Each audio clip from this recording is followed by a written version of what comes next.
Vamos a orar nuevamente y vamos a pedir la dirección del Señor sobre este tiempo de estudio de su palabra. Oremos. Gracias, Padre, por este tiempo, este día tan especial. Como leíamos en el devocional el día de ayer, tus misericordias son nuevas cada mañana y al anochecer podemos contar de tu fidelidad. Y ahora, Señor, al iniciar esta mañana, al iniciar este día, el día tuyo, podemos agradecerte y alabarte por tus misericordias. Y en tu gracia nos das el privilegio de estudiar tu palabra. Ruego que en este tiempo, Señor, podamos estar atentos y completamente concentrados a lo que tu palabra quiere enseñarnos, en temas, Señor, que son de vital importancia para la iglesia. Queremos una iglesia pura, sin mancha, tal como la iglesia por la cual Cristo se entregó. Y ruego, Señor, que tú me dirijas a mí para ser fiel a tu palabra en todo momento y nunca desviarme ni a derecha ni a izquierda, y que este tiempo sea un tiempo de gloria a tu nombre, en Cristo Jesús. Amén. Bueno, estamos en el estudio bíblico acerca de la Cena del Señor y hoy esperamos concluir ya esta miniserie de estudios bíblicos. Ya hoy es la tercera semana y creo que es muy importante, aunque lo vimos la primera semana y la semana anterior hicimos un repaso, nuevamente hoy hacer un repaso de lo que hemos visto hasta el momento. Y ya que este repaso de lo que veamos hoy, de lo que hemos visto hasta el momento, nos va a ayudar para la conclusión de este estudio bíblico. Lo primero que vimos fue acerca de la importancia de esta ordenanza bíblica. Veíamos principalmente 4 motivos por los cuales esta ordenanza bíblica de la Cena del Señor es importante. Lo primero es porque es un memorial. Veamos que al igual que se celebraba con la Pascua era un recordatorio del sacrificio que se había hecho de un corderito en el tiempo en Egipto, y que a raíz de ese sacrificio el ángel de la muerte había pasado por alto el castigo en las casas, recuerdan, donde estaban los postes y el dintel con la sangre de ese corderito, y además eso también había resultado en la liberación de la esclavitud de Egipto. En el contexto en el que Jesús instituye la Cena del Señor, es en esa Pascua, pero Cristo hace una actualización de esa celebración, y ahora ya la Pascua ya no se tiene que celebrar, porque ahora lo que vamos a recordar no es un corderito que murió allá en Egipto. Ahora lo que vamos a recordar es al Cordero de Dios que fue inmolado también, y que por ese sacrificio también el castigo del Señor pasa por alto, por encima de nosotros, y también ese mismo cordero inmolado es el resultado de la liberación de nuestra esclavitud del pecado. Entonces recordamos eso, cuando estamos en la Cena, Señor, estamos recordando ese sacrificio precioso de Cristo Jesús en la cruz. Además, también dijimos que era una proclamación. 1 Corintios 11:26 dice: así pues, todas las veces que comieres este pan y bebieres esta copa, la muerte del Señor anunciáis hasta que Él venga. Y la palabra anunciáis, veíamos que se puede traducir proclamáis, inclusive también hasta predicáis. Entonces, la Cena del Señor no solamente un recuerdo que se hace del sacrificio de Cristo, sino también es una proclamación. Se está predicando sin palabras el Evangelio. Entonces, es importante porque es un memorial, es importante porque es una proclamación, y es importante también porque es un signo de nuestra comunión. El mismo contexto en el que Jesús instituye la Cena del Señor nos da a nosotros a entender esa comunión. ¿Cómo fue la institución de la Cena del Señor? Fue Jesús en intimidad con sus discípulos. Y además, 1 Corintios capítulo 10, versos 16 y 17, Pablo dice: la copa de bendición que bendecimos no es la comunión de la sangre de Cristo. La comunión que nosotros conocemos en griego, que es koinonía. Y también dice: el pan que partimos no es la comunión del cuerpo de Cristo. Estamos teniendo comunión con Cristo, la comunión con la sangre de Cristo, la comunión con el cuerpo de Cristo. Y además el verso 17 de ese mismo 1 Corintios 10 dice, siendo uno solo el pan, nosotros con ser muchos somos un cuerpo, pues todos participamos del mismo pan. Estamos hablando de un cuerpo donde hay unidad, donde estamos solamente un solo cuerpo, ese cuerpo participando de un mismo pan, del pan que entonces se reparte. Hay comunión. Y también veíamos por último que es un mandato. Ese mismo versículo 26, las palabras que se utilizan, todas las veces que comieres ese pan y bebieres esta copa, nos da a entender que debe de haber una continuidad, todas las veces que comieres este pan y bebieres esta copa. Nos da a entender acerca de esa continuidad que Jesús mismo dice cuando está instituyendo, haced esto. Es un imperativo, haced esto en memoria de mí. Entonces no hay, por así decirlo, excusa a la hora de decir, ¿es o no es importante la cena del Señor? Por supuesto que es importante, es sumamente importante para la iglesia. Eso es lo que veíamos acerca de la importancia, pero también veíamos la importancia de celebrar correctamente la cena del Señor. La iglesia en Corinto, el lugar donde Pablo nos da esa magistral exposición acerca de la institución de la cena del Señor. Antes de eso veíamos que Pablo le dice que no estaba tomando la cena del Señor en el versículo 20 del capítulo 11 de 1 Corintios. No, cuando ustedes se reúnen, esto no es tomar la cena del Señor. Y en el versículo 17 antes les dice, ustedes cuando se reúnen no se reúnen para lo mejor, sino para lo peor. Está claramente exponiendo algo que se estaba haciendo mal, y por eso entonces Pablo tiene que recurrir a exponer nuevamente lo que es la cena del Señor, el significado de lo que es la cena del Señor, y después en el versículo 27 de ese mismo capítulo, cuando dice que nadie debería recibir la cena del Señor indignamente. Entonces nos levanta esa alerta de que la cena del Señor no es solamente algo que se tiene que celebrar, sino que se tiene que celebrar correctamente. Entonces, a partir de ahí, procedimos la semana anterior a estudiar el significado de la cena del Señor. Entonces, lo primero que veíamos es que los elementos, el pan y la copa, representan el cuerpo y la sangre del Señor, su entrega por nosotros y la constitución del nuevo pacto en la sangre de Cristo Jesús.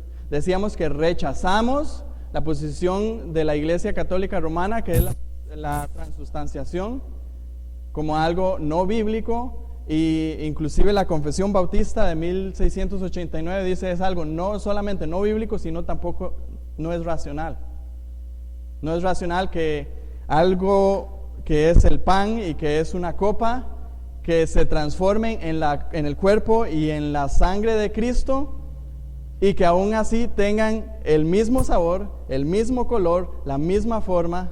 Díganme, ¿es algo racional? No es algo racional. Entonces, rechazamos esa posición de la transustanciación como algo no bíblico. Rechazamos también la posición de la iglesia luterana que se llama la consustanciación, que dice que el cuerpo de Cristo, el pan y la copa no se transforman en el cuerpo de Cristo, pero sí está contenido dentro de los elementos, está con, en y bajo. Eso tampoco es lo que Cristo dice cuando dice esto es mi cuerpo o esta es el nuevo pacto en mi sangre. Dijimos que entonces el pan y la copa representan, es una representación del cuerpo y de la sangre de Cristo. Entonces, en el conjunto, ¿qué es? Es una representación de la entrega de Cristo y una representación de que ahí en el sacrificio de Cristo se está consumando, se está constituyendo el nuevo pacto. Recuerdan que los pactos en el Antiguo Testamento se hacían con sangre. Todo pacto era ratificado con sangre. El nuevo pacto debía ser ratificado también. Y fue ratificado con sangre, con la sangre de nuestro Señor Jesucristo.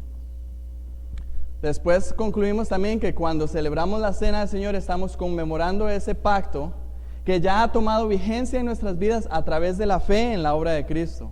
No es que cuando celebramos el pacto es como anterior, como con los sacrificios del Antiguo Testamento, que año tras año tenía que hacerse como una renovación de ese pacto, porque tenía un tipo de vencimiento, si quisiéramos decirlo. Ese pacto fue ratificado una vez para siempre por el sacrificio de Cristo, y entonces cuando celebramos la cena del Señor no estamos ratificando nuevamente el pacto, sino que lo estamos conmemorando, que ese pacto ya ha tomado acción en nuestro ser cuando nos arrepentimos y pusimos nuestra fe en el Señor. Y lo último que veíamos la semana anterior es cuando ingerimos el pan y la copa, estamos representando gráficamente algo que sucede en nuestras almas. Nosotros ya hemos comido del cuerpo de Cristo y hemos bebido su sangre a través de nuestra apropiación de Cristo por medio de la fe y del arrepentimiento. ¿Recuerdan lo que estuvimos estudiando en Juan capítulo 6, cuando Jesús dice, el que come mi carne y bebe mi sangre, ese tiene vida eterna?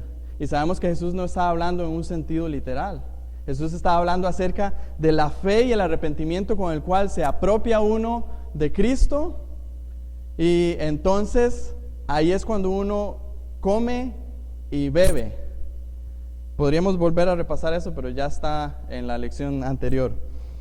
Entonces, ahora con la mira del punto que vimos anteriormente, de celebrar la cena del Señor correctamente, debemos de entender la cena del Señor no solamente a nivel teológico, no solamente a nivel doctrinal y también en lo que es la teoría, sino también debemos de entender la cena del Señor en lo que es la práctica. Y específicamente con el tema de la cena del Señor hay muchas preguntas prácticas que deben de ser respondidas. Entonces, eso es específicamente lo que vamos a hacer hoy. Vamos a ver preguntas frecuentes sobre la cena del Señor y vamos a analizarlo a la luz de la palabra del Señor.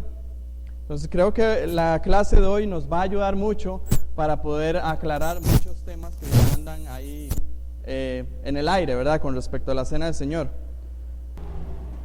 La primera pregunta es, ¿cada cuánto tiempo se debe de celebrar la cena del Señor?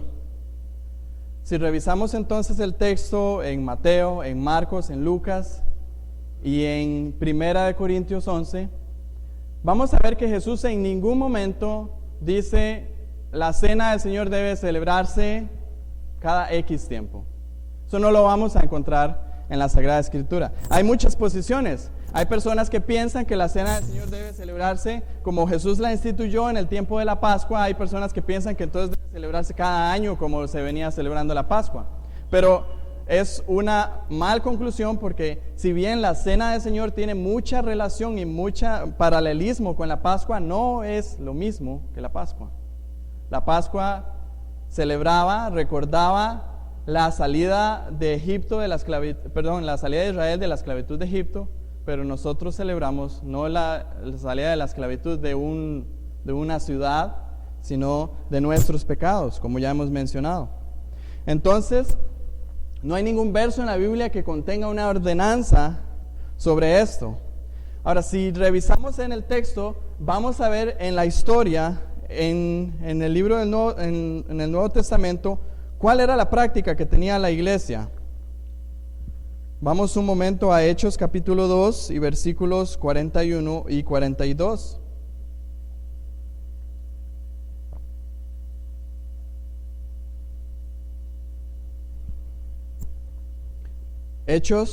Vamos a leer nada más Hechos capítulo 2, verso 42. Dice, y perseveraban en la doctrina de los apóstoles, en la comunión unos con otros, en el partimiento del pan y en las oraciones. Los teólogos, los eruditos han estado muy de acuerdo en que esta frase, el partimiento del pan, se refiere a la cena del Señor.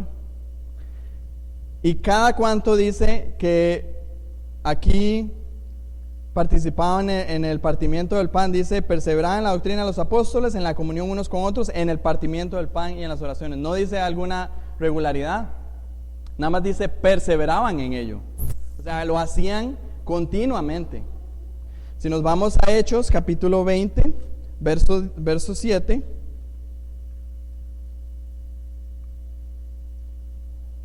dice, el primer día de la semana, reunidos los discípulos para partir el pan, Pablo les enseñaba habiendo de salir al día siguiente y alargó el discurso hasta la medianoche. Entonces, se reunían el primer día de la semana y dice específicamente para partir el pan. O sea, ya para este tiempo acá, la iglesia celebraba la cena del Señor todos los domingos. Cada primer día de semana lo celebraba la iglesia. Ahora, una cosa que tenemos que tener bien claro en cuanto a estos dos pasajes, que estos dos pasajes no son normativos. O sea, no están dando una orden a la iglesia de cómo debe hacerse esto. Es simplemente, es más que historia, pero en este momento lo que nos está mostrando es cómo lo hacía la iglesia y no es un patrón o una ordenanza de cómo debe de hacerse. La norma específicamente, porque si hay una norma, es que la cena del Señor debe de hacerse continuamente. En 1 Corintios 11:26 vemos claramente donde dice, así pues, todas las veces que comieres este pan y bebieres esta copa, la muerte del Señor anunciáis hasta que Él venga. Y aquí hay dos frases importantes. Todas las veces que nos habla de que este es un acto que debe de realizarse con regularidad. Todas las veces, o sea, no es la única vez que lo haga usted en la vida, hágalo de esta forma. Sino dice, todas las veces nos da ese entendimiento y después, hasta que Él venga, nos dice cuándo debemos de detenernos de celebrar esta ordenanza. Porque el día que el Señor venga, como también fue anunciado por Él mismo, vamos a celebrar esta cena del Señor con el Señor nuevamente. Y eso es algo precioso. Entonces, sabiendo que no hay una orden específica en cuanto a la regularidad de esta cena, de celebrar esta cena, la pregunta apropiada yo creo que sobre esto no es cada cuánto se debe de celebrar, como si esto fuera un rito hueco y sin sentido. Porque esta pregunta podría darnos a entender como, hey, cada cuánto debo celebrar, como, uy, hay que celebrarla. Cada cuánto hay que celebrar. Pero si recordamos lo que hemos visto hasta el momento de la importancia de la cena del Señor, ¿recuerdan? Hemos dicho que la importancia de la cena del Señor es porque es un memorial, porque es una proclamación, porque es un signo de nuestra comunión y porque es un mandato. Entonces yo creo que la pregunta mejor deberíamos cambiarla para ver cómo lo vemos. La pregunta debe ser, y la divido en varias partes: ¿cada cuánto quiere la iglesia recordar y proclamar la muerte del Señor? ¿Cada cuánto quiere la iglesia celebrar la comunión con Cristo y entre sí? ¿Cada cuánto quiere la iglesia cumplir con esta ordenanza instituida por Dios? Cambia el tema de la pregunta, ¿verdad? Cambia completamente. Entonces, el sentido de la pregunta nos cambia y nos da otra perspectiva. Ahora no vamos a ver algo, la celebración de la Cena del Señor como algo tortuoso o algo que es feo, sino más bien, si entendemos la importancia, la iglesia entonces va a considerar la continuidad que le dé a esto. Hay un peligro que la iglesia diga, bueno, debe de celebrarse, digamos que la iglesia determina, debe celebrarse todos los domingos y que lo haga en continuidad todos los domingos, pero que caiga en un rito sin sentido, o sea, que se vaya hasta un extremo donde le resta la importancia a la celebración y entonces lo hacen porque dicen, no, hagámoslo como lo hacía la iglesia primitiva. Entonces, pero lo hacemos solamente, como quien dice, por hacerlo. Sabemos los que estamos acá presentes o los que no saben, nuestra iglesia lo practica de manera mensual. Creemos que esta nos da una continuidad bastante breve, ¿verdad? No es cada año, pero también nos da el tiempo de un mes o un espacio de un mes para quizá en ese mes trabajar el tema de ponerse a cuentas con Dios, de estar sabiendo la importancia de esa celebración. No se le pierde la importancia, más bien se le realza y una vez al mes se conmemora esta celebración. Una siguiente pregunta es, ¿dónde se debe celebrar la Cena del Señor?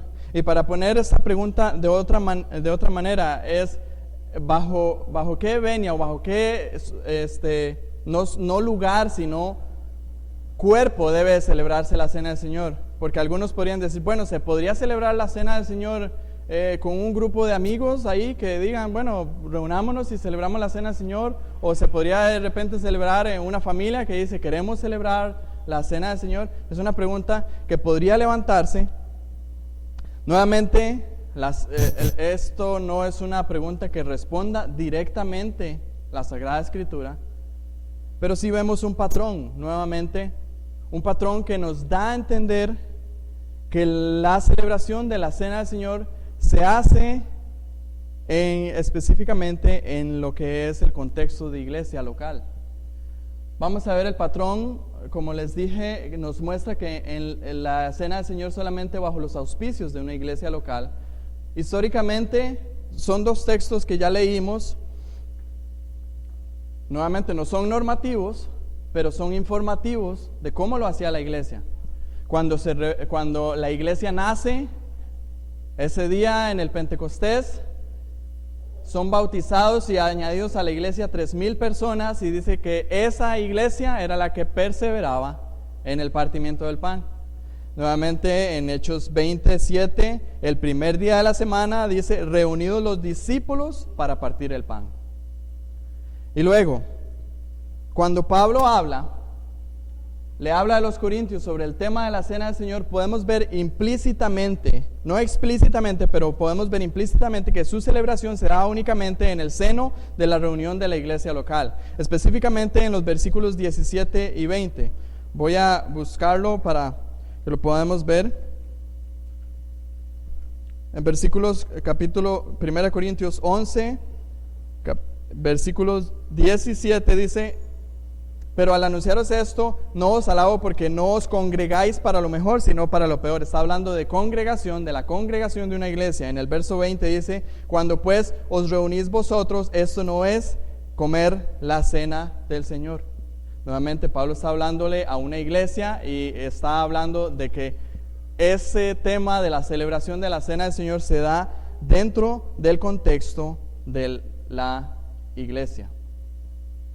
Esto nuevamente no es algo que la Biblia diga específicamente, pero sí tiene si vemos que la cena del Señor es un signo de la comunión que hay entre los hermanos, sabemos que tiene que haber esa comunión de iglesia, de cuerpo de Cristo, como dice 1 Corintios 10, siendo todos un cuerpo, comemos de un mismo pan. Pienso que podrían haber excepciones extraordinarias. Yo recuerdo en años anteriores cuando el ya fallecido Miguel Granados estaba enfermo y él pedía que se le llevara la cena del Señor. Jaime y mi persona acudíamos mes a mes y le llevamos la cena del Señor.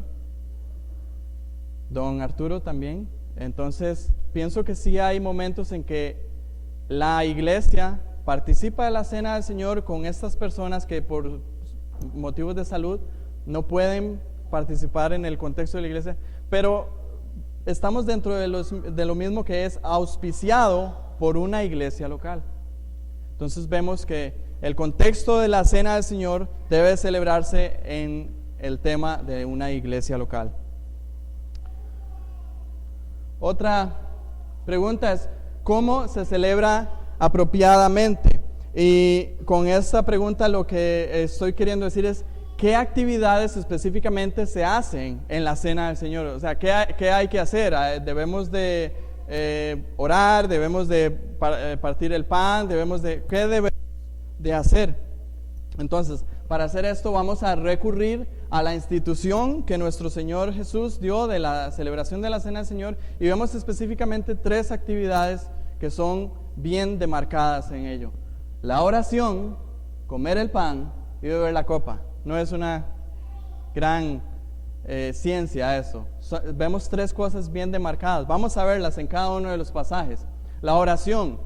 En 1 Corintios 11:24, cuando Pablo está describiendo la institución de la cena del Señor por nuestro Señor Jesucristo, dice: y habiendo dado gracias. Y obviamente sabemos que esto se refiere a la oración que el Señor dio antes de repartir ya sea el pan y la copa. Mateo 26, 26 y Marcos 14, 22 dice, y bendijo, haciendo referencia a lo mismo. Y Lucas 22, 19 dice, dio gracias. Como les dije, eso es una referencia a la oración que está inmersa en la celebración de la Cena del Señor. Una oración de agradecimiento, una oración de alabanza. Y es de ahí donde se toma también la palabra Eucaristía, que significa agradecimiento al Señor. La oración, además también tenemos comer el pan, que es otra actividad que está claramente especificada en 1 Corintios 11, 24. Jesús, habiendo dado gracias, lo partió el pan y dijo, tomad, comed, esto es mi cuerpo que por vosotros es partido. Mateo 26, 26 dice, y mientras comían, tomó Jesús el pan y lo bendijo y lo partió y dio a sus discípulos y dijo, tomad, comed, esto es mi cuerpo. Marcos 14, 22 dice, y comían, y mientras comían, Jesús tomó pan y bendijo y lo partió y les dio diciendo, tomad, esto es mi cuerpo. Y Lucas 22, 19, y tomó el pan y dio gracias. Y lo que sigue, el pan. Beber la copa. 1 Corintios 11, 25 dice, asimismo tomó también la copa. Mateo 26, 27 dice, y tomando la copa. Mateo 14, 23, y tomando la copa. Y Lucas 22, 20 dice, de igual manera, después que hubo cenado, tomó la copa. Usted va a decir, Daniel, pero esta pregunta es muy sencilla, es muy fácil. Ver cómo se debe celebrar la Cena del Señor apropiadamente, orar, comer el pan, beber la copa. Pero yo quiero mostrarles a ustedes algunas cosas que no se debe hacer a la hora de celebrar la Cena del Señor, para que vean que algunas veces en algunos contextos se hace. Primero, negando la copa al pueblo. Esa es la posición que toma la Iglesia Católica. No sé yo por qué, no me puse a investigar por qué es que lo hace, pero ustedes lo han notado. En la Iglesia Católica se le da no sé si es pan, es una hostia a los feligreses, pero la copa nada más la bebe el sacerdote. Entonces esa es una actividad que está mal hecha, porque vemos claramente en la institución de la Cena del Señor que el Señor reparte el pan y reparte también la copa y todos beben de ella. Entonces está mal realizada si se hace absteniéndose, negando la copa al pueblo. Otra forma de cómo no celebrarla es adorando los elementos. Los elementos son pan y es la copa. No se convierten en el cuerpo y la sangre de Cristo. No son elementos dignos de adorar. Una cosa muy importante, son elementos que sí han sido consagrados para la Cena del Señor, pero no deben de ser adorados. Entonces eso tiene que ser muy claro. Otro tema es reservando los elementos para cualquier pretendido uso religioso. Eso se podría dar en un contexto de la posición de la transustanciación, ¿verdad? Imagínense si nosotros creyéramos que el cuerpo y la copa se convierten literalmente en el cuerpo de Cristo y la sangre de Cristo. Entonces de ahí guardemos los elementos y pongámoslos debajo de la almohada a ver si nos bendice, ¿verdad? Lo más que podemos encontrar es un hormiguero al día siguiente.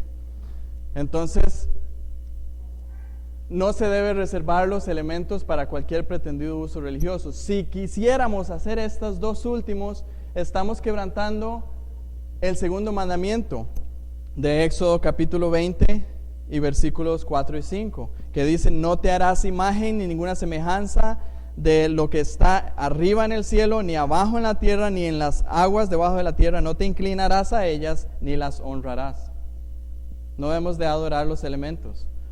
Si quisiéramos, vean qué interesante, si quisiéramos decir que el pan se convierte en el cuerpo de Cristo y la copa se convierte en la sangre de Cristo, estamos de una u otra forma haciéndonos una imagen de lo que hay arriba en el cielo, porque como está claramente especificado, el cuerpo físico de Cristo en estos momentos está a la diestra del Padre.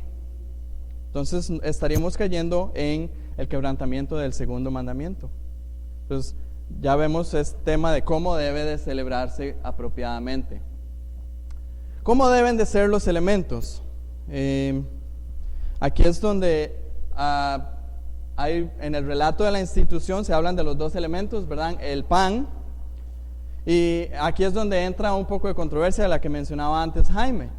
La controversia de que, bueno, es el pan y tiene que ser un solo pedazo de pan y que el pan tiene que repartirse entre los demás, o inclusive hay otros que suelen estar en la posición de que tiene que ser pan sin levadura porque ese fue el que usó Cristo en la institución de la Santa Cena. Es cierto, Jesucristo utilizó pan sin levadura, pero es porque Él estaba en el contexto de la Pascua, en la cual sí se utilizaba pan sin levadura. Pero en el texto bíblico no vemos en ningún momento una orden específica que diga tiene que usarse pan sin levadura y tiene que usarse una sola pieza de pan y luego partirse. No vemos eso. Entonces, por eso nosotros llegamos a la conclusión que el elemento del pan tiene que ser pan. Punto. Y con la copa, Jesús utiliza la frase el fruto de la vid en Marcos capítulo 14 versículo 25. Jesús dice: de cierto os digo que no beberé más del fruto de la vid hasta aquel día en que lo beba de nuevo en el reino de Dios. En todos los pasajes vemos en Mateo, en Marcos, en Lucas y en 1 Corintios vemos que se dice la copa. Pero en Marcos Jesús utiliza el fruto de la vid, dice ya no beberé más del fruto de la vid. Y aquí también hay muchas posiciones encontradas.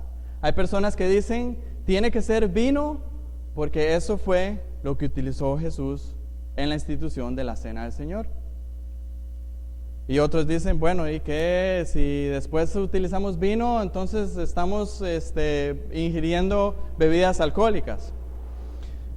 Podemos decir con certeza, Jesucristo utilizó vino en la institución de la Cena del Señor. Era un vino que era mezclado con agua. Inclusive, en la institución de la Cena del Señor, como era en el contexto de la Pascua, en la Pascua se daban 4, por así decirlo, rondas de la bebida. Habían 4 veces que las personas agarraban la copa y tomaban del vino. También los historiadores han visto que ese vino era era mezclado con 3 cuartos de agua. O sea, era 1 cuarto de vino y 3 cuartos de agua. Entonces era ligeramente alcohólico, ligeramente fermentado. Entonces, pero algunas personas dicen, no, tiene que usarse vino porque fue lo que Jesús utilizó. Yo creo que el fruto de la vid es suficientemente claro. Y yo no juzgaría a una iglesia que utilice vino para la Cena del Señor. De la misma manera que una iglesia que utilice vino tampoco tiene que menospreciar a una iglesia que utilice jugo de uva, porque es el fruto de la vid. Entonces, pienso que eso puede ser indiferente. Tal vez la decisión que una iglesia tome a la hora de utilizar el jugo es para evitar herir cualquier susceptibilidad, porque habrían personas que podrían decir, no, mejor el vino no, porque se pueden herir susceptibilidades, entonces vamos a utilizar jugo de uva. Pero como les dije, no debemos de juzgar y no debemos de menospreciar siempre y cuando se utilice el fruto de la vid. Pienso que lo que sí debe de quedar bien claro es rechazar cualquier posición que le quite lo respetuoso y lo sagrado a esta celebración en cuanto a los elementos. No vamos a tomar la Cena del Señor con papitas fritas y con Coca-Cola, como lo dijo si quisiéramos decirle pastor, entre comillas. No se va a hacer de esa manera. Eso es un irrespeto, no es algo que se toma con lo sagrado que es la celebración. Entonces vemos este punto.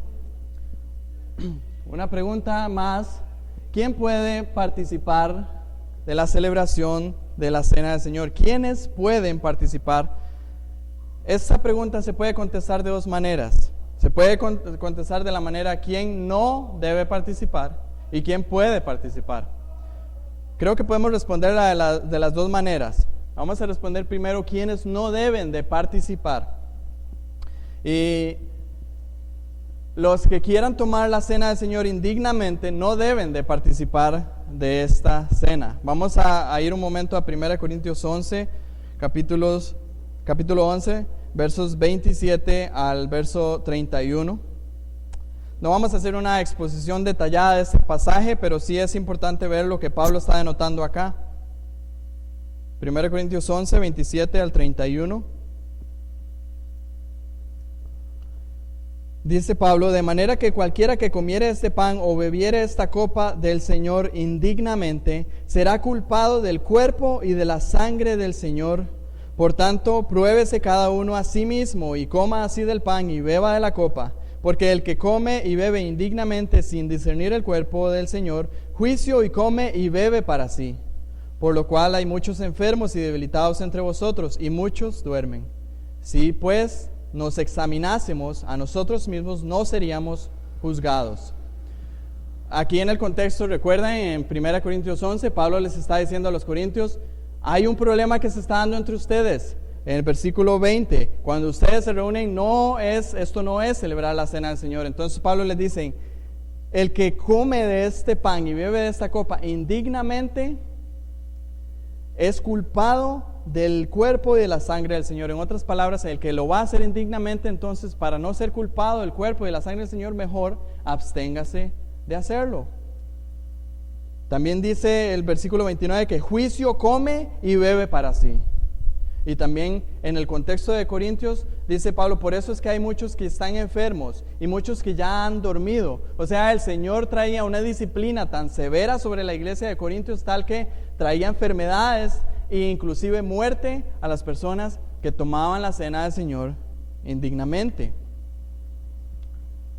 Pregunta: ¿qué es participar indignamente? Porque podría surgir esa pregunta: ¿qué es participar indignamente? Y una cosa que tiene que quedar bien claro entre todos nosotros, hermano, cada uno de nosotros, es que la dignidad que se menciona aquí no es cuestión de mérito legal. Porque si fuera cuestión de mérito legal, ninguno de nosotros sería dignos. Ninguno de nosotros es digno de entrar a la mesa del Señor, porque ninguno de nosotros es justo por nosotros mismos. Ninguno de nosotros tenemos una vida sin pecado. Todos pecamos en gran manera cada día. Sino que el versículo 29 creo que nos da una dirección. Nos dice que comer la cena del Señor es sin discernir el cuerpo del Señor. Sin discernir el cuerpo del Señor.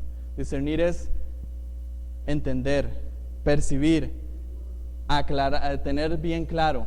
Siendo más específico, alguien que ignore el significado de la cena del Señor no debería de participar en la cena del Señor, porque no está discerniendo el cuerpo del Señor.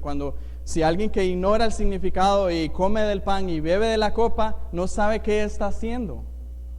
Si lo hace ignorando, entonces creo no debería de recibirla, sino la recibe indignamente. Alguien que la observe como algo insignificativo. Ya vimos que la cena del Señor es algo de vital importancia para la iglesia. Entonces, alguien que vea ese evento, esta celebración, como algo que no tiene valor, si usted no le tiene en valor la celebración de la cena del Señor y usted aún así la recibe, usted la está recibiendo indignamente. Alguien que rechaza la confesión y arrepentimiento del pecado. Alguien que sabe que está en pecado, que quizá tiene un vicio de pecado o tiene un pecado oculto y viene sin una actitud de arrepentimiento, de confesión, está tomando la cena del Señor indignamente.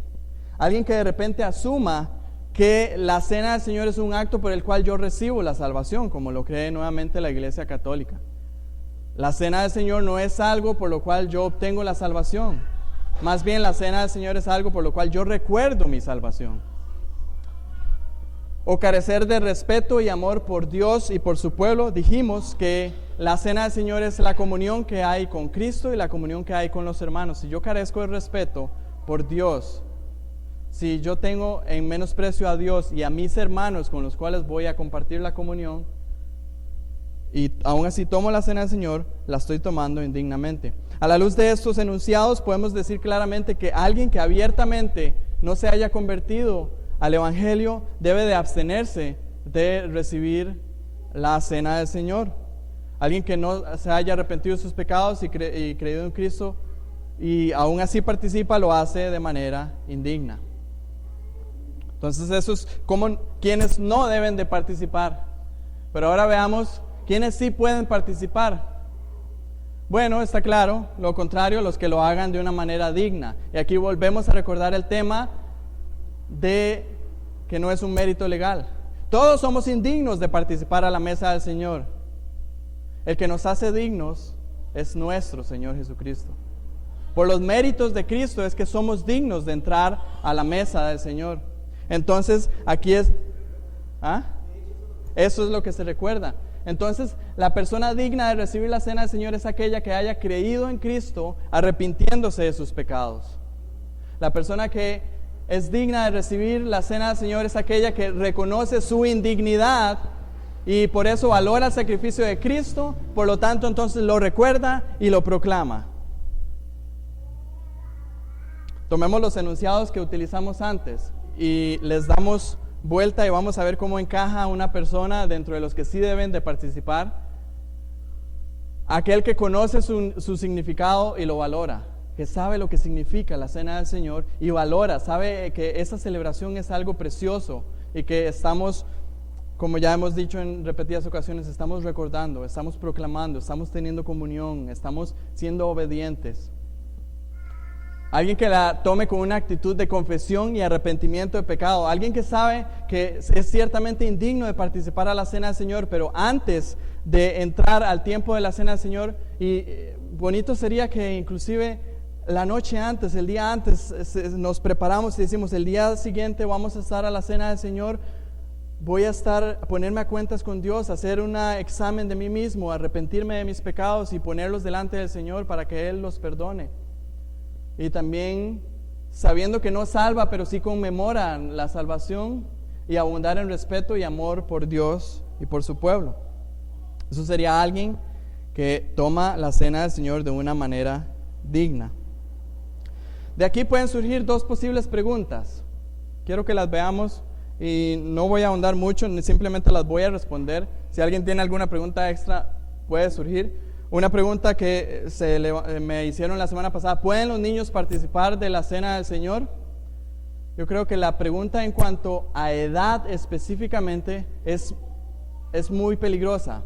No debemos de encajar la obra del Señor por edad. Decir que el Señor obra en la salvación en las personas a partir de los 18 años o a partir de los 12 años. No podemos encajar la obra del Señor en edades. Entonces, ¿cuál sería mi respuesta a esa pregunta? Aquel que sea niño, o sea adulto, o sea un anciano, si está dentro de la categoría de digno de recibir la cena del Señor, que la reciba. Aquel que haya creído en Cristo, que entiende lo que es la cena del Señor, que sabe que es algo importante, aquel que lo toma de una manera arrepentida y confesando sus pecados. La otra pregunta es: ¿debería o puede ¿es necesario el bautismo para participar en la cena del Señor? Aquí la Biblia tampoco menciona detalles, tampoco dice se necesita el bautismo o no se necesita el bautismo. Hay posiciones encontradas, hay personas que dicen que no es necesario con tal de que la persona crea en Cristo y realmente, pero nuestra posición como Iglesia Bautista es que sí es necesario. Les doy la razón de por qué. Nosotros creemos que sí es necesario porque entendemos que el bautismo es un acto de obediencia. Es el primer acto de obediencia que la persona que se arrepiente de sus pecados y viene a fe en Cristo debe de tomar. Entonces, si teniendo la posibilidad la persona de bautizarse no se bautiza antes de que se celebre la cena del Señor, está en desobediencia, ¿no es así? Si teniendo la posibilidad de una persona de bautizarse, digamos que tiene un espacio de 1 año y no se ha bautizado y quiere entrar a participar en la cena del Señor, no debería hacerlo porque claramente está en rebeldía, está en desobediencia. Podrían haber excepciones en las que una persona llega a Cristo y realmente es confirmada su salvación y se va a celebrar la cena del Señor y se confirma claramente que esa persona es salva, pues se le podría permitir participar. Pero lamentablemente ahora muchas personas que dicen que son salvas no lo son, entonces por eso la iglesia pasa por un proceso en el cual confirma la fe de esas personas. Si vemos el patrón en Hechos 2, 41, 42, habíamos visto que la iglesia, los que fueron convertidos ahí, 3,000 personas, ¿qué fue lo primero que hicieron? Se bautizaron y después perseveraban en el partimiento del pan. Es asunto de ver que es necesario el bautismo, porque creemos que cuando una persona se confirma que ha sido salva, esa persona debe de bajar a las aguas del bautismo. Aclaración sumamente importante: el bautismo de los creyentes, el bautismo de una persona que ha creído en Cristo por inmersión, lo hacemos porque alguien podría decir, bueno, es que yo ya fui bautizado en la iglesia católica cuando era un bebé. No es ese bautismo al que nos referimos al bautismo de creyentes, al bautismo de personas que han sido ya salvas. Con respecto a quiénes pueden celebrar la cena del Señor, quiénes pueden participar en la celebración, yo quiero resaltar algo que es muy importante. Es importante recalcar la importancia de la participación de la cena del Señor de todo aquel que ha creído en Cristo y que se ha bautizado. Primera de Corintios 11, 28, después de que Pablo dice, de manera que cualquiera que comiere ese pan o bebiere esa copa del Señor indignamente, dice, por tanto, pruébese cada uno a sí mismo y coma así del pan y beba de la copa. Vemos que aquí Pablo no está diciendo que la cena del Señor es un momento en el cual se saca a la gente para que no participe. Más bien es un tiempo de comunión. ¿Qué es lo que estoy queriendo decir? Si analizamos este versículo, no está diciendo que aquella persona que se sienta indigna no participe de la cena del Señor. Ya vimos que todos somos indignos, todos nos sentimos indignos. Entonces, lo que dice 1 Corintios 11, 28 es, por tanto, pruébese cada uno a sí mismo y coma así del pan y beba de la copa. Examínese, y después de examinarse, de ver dentro de sí, hacer un examen riguroso de su vida, cómo ha sido su comportamiento, cómo ha sido su andar con Dios. Después de ese examinarse, arrepiéntase de sus pecados si usted encuentra pecados, y coma así del pan y beba de la copa. Porque si fuera así solamente de que yo no me siento digno porque ayer tuve un mal pensamiento sobre la persona, entonces no voy a tomar la cena del Señor. Arrepiéntase de ese pecado, el Señor le perdona, y venga y participe del pan. Vea que en el versículo inclusive 31 de 1 Corintios 11, Pablo dice, si pues nos examinásemos a nosotros mismos, no seríamos juzgados. O sea, si usted se examina antes de participar de la cena del Señor, y usted se arrepiente de sus pecados, los confiesa delante del Señor, venga confiadamente y participe, porque nuevamente los méritos no son los suyos, son los méritos de Cristo, los que lo hacen digno de la celebración. Quiero leer rápidamente un comentario de William Barclay, un comentarista, que me encanta lo que él aclara acá. Dice, debemos de tener clara una cosa: la frase que prohíbe el que una persona coma y beba indignamente no excluye al que es pecador y lo sabe. Un antiguo pastor de Highlands de Escocia, viendo que una anciana dudaba ante la copa de la comunión, se le acercó diciendo, toma la mujer, es para pecadores, es para ti. Si la mesa del Señor fuera solo para los perfectos, ninguno podríamos acercarnos. El acceso no está nunca cerrado para el pecador arrepentido, para el que ama a Dios y a sus semejantes. El camino está siempre abierto, y sus pecados, aunque sean como la grana, como la nieve, serán emblanquecidos. Yo creo que hay momentos en los que una persona, después de examinarse y ve que hay cosas que no están en bien y que no se pueden resolver en el momento, sí debería de abstenerse. Pero no debe ser cualquier pecado. Digamos que una persona tiene un vicio o tiene un pecado oculto que no ha resuelto hasta ese momento, ahí debería de abstenerse, debería de participar hasta que pudiera resolver esto. O como el Señor mismo decía cuando se trataba de la ofrenda, si vas a ir a dejar la ofrenda, primero ve y arréglate con tu hermano y después ve y da la ofrenda. Creo que ese mismo principio aplica en la cena del Señor. Si usted tiene un problema con un hermano, con una hermana, vaya primero y arregle ese problema y luego participe de la cena, y lo va a hacer de una manera digna.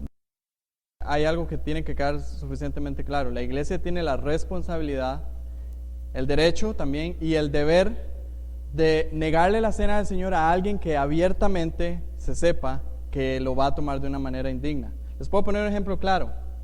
Si sabemos que una persona está abiertamente viviendo en adulterio y no se ha arrepentido de ese pecado y quiere participar de la cena del Señor, la iglesia debe, por el bien de esa persona y por el bien de la iglesia, negarle la participación de la cena del Señor. Porque si no, sabemos que el texto dice que la persona estaría comiendo y bebiendo juicio para sí. Y la iglesia estaría cayendo en algo similar a lo que Pablo les dice a los corintios: no os alabo, cuando ustedes se reúnen no es tomar la cena del Señor. Entonces es muy delicado negarle la cena del Señor a alguien, pero la iglesia tiene el derecho, el deber y la responsabilidad de hacerlo cuando está claramente a la vista de que una persona no debería de tomar la cena del Señor. Para retomar lo que dije, estábamos hablando acerca del abstenerse o no abstenerse. Una persona que diga: yo soy indigno de tomar la cena del Señor, tengo pecado en mí y me abstengo de tomarla, cuídese de que no sea porque usted no quiere arrepentirse de esos pecados. Por eso Pablo dice: examínese y coma así el pan y beba de la copa. Si usted se examina y va delante del Señor y le pide perdón, Él le perdona. Venga, participe del pan, participe de la copa. Pero si usted no pasa porque usted dice: es que tengo pecado, pero es porque usted no quiere arrepentirse de ese pecado, eso es otro tema. Pregunta final: ¿cómo debe celebrarse la cena? ¿Abierta, cerrada o restringida? Y eso lo quiero mencionar, me interesa mencionarlo, porque hay diferentes posiciones también y creo que la iglesia debe tener una posición bien clara. Hay 3 posiciones: abierta, cerrada o restringida. Les explico cada una.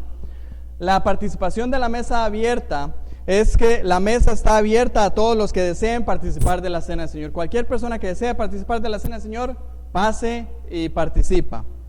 La posición de la celebración de la cena cerrada es la que se permite la participación a la cena del Señor solo a los que son miembros de buena reputación en nuestra iglesia o denominación. Y la restringida es la que se permite la participación a la cena del Señor solo a los verdaderos cristianos que sean miembros de verdaderas iglesias. A la luz de lo que ya hemos visto, vamos a encontrar primero que debemos de rechazar la posición abierta, porque sabemos que ciertamente hay personas que tomarían la cena del Señor de una manera indigna. Entonces, la iglesia no puede celebrar una cena del Señor de manera abierta. No debemos de practicar la comunión cerrada a menos que creamos que solo nuestra propia iglesia o denominación es una verdadera iglesia con verdaderos cristianos en la misma. Porque si decimos la comunión cerrada es porque deben participar solo los verdaderos cristianos de nuestra iglesia, creo que podríamos caer en el rechazo de personas que son dignas de tomar la cena del Señor y nosotros cerrarle la comunión, que pertenecen a otras denominaciones, a otras iglesias. Entonces, de modo que la comunión restringida nos presenta con la manera más saludable de celebrar la cena del Señor, donde la iglesia debe tener en claro las restricciones. Y aquí señalo eso: la iglesia debe tener en claro las restricciones. La iglesia debe de aclarar antes de celebrar la cena del Señor, y también, como decía antes, si hay alguien que debe de negársele participar en la cena del Señor, en lo privado se lo debe decir: usted mejor, hoy vamos a celebrar la cena del Señor, usted mejor no participe. porque lo estaría haciendo de una manera indigna. Y se le aclara por qué. Con este tema de la cena abierta, cerrada o restringida, es muy interesante porque revisando el reglamento interno de nuestra iglesia, nada más tiene un problema ahí con el término, porque les voy a leer lo que dice específicamente el reglamento y vamos a ver cómo desde la institución del reglamento se practica una cena del Señor restringida, nada más que se le llama abierta. Dice: la comunión o participación de la cena del Señor será abierta. Como les dije, eso debería ser restringido. Es decir, podrán tomarla otros miembros, escuche la palabra miembros de otras iglesias, siempre y cuando lo soliciten en público y se presenten en breves palabras poniéndose en pie. La congregación bautista aprobará con su mano en alto a solicitud del pastor si la deben tomar, si no hubiere inconveniente. Esa es la forma en la que se instituyó en el reglamento de nuestra iglesia. Y creo que tal vez hay algunas cosas que podríamos revisar, pero el tema de lo restringido es lo que yo quería resaltar acá. Para concluir, el principal propósito en la celebración de la Cena del Señor es la gloria de Dios. 1 Corintios 10:31, si pues coméis o bebéis o hacéis cualquier otra cosa, hacedlo todo para la gloria de Dios.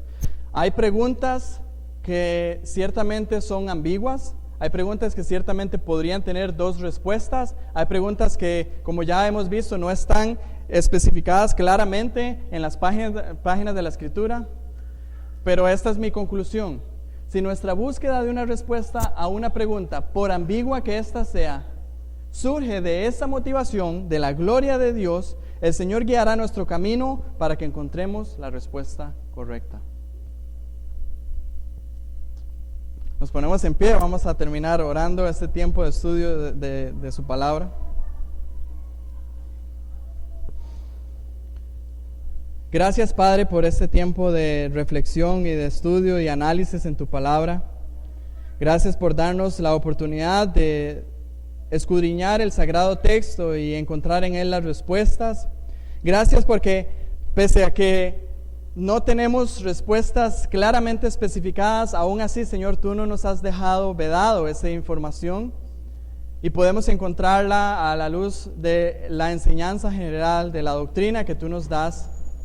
Y ruego, Señor, que si yo he dado alguna información incorrecta en esta mañana, que tú me corrijas y que tú nos corrijas para que tu gloria sea exaltada, para que tu nombre sea levantado.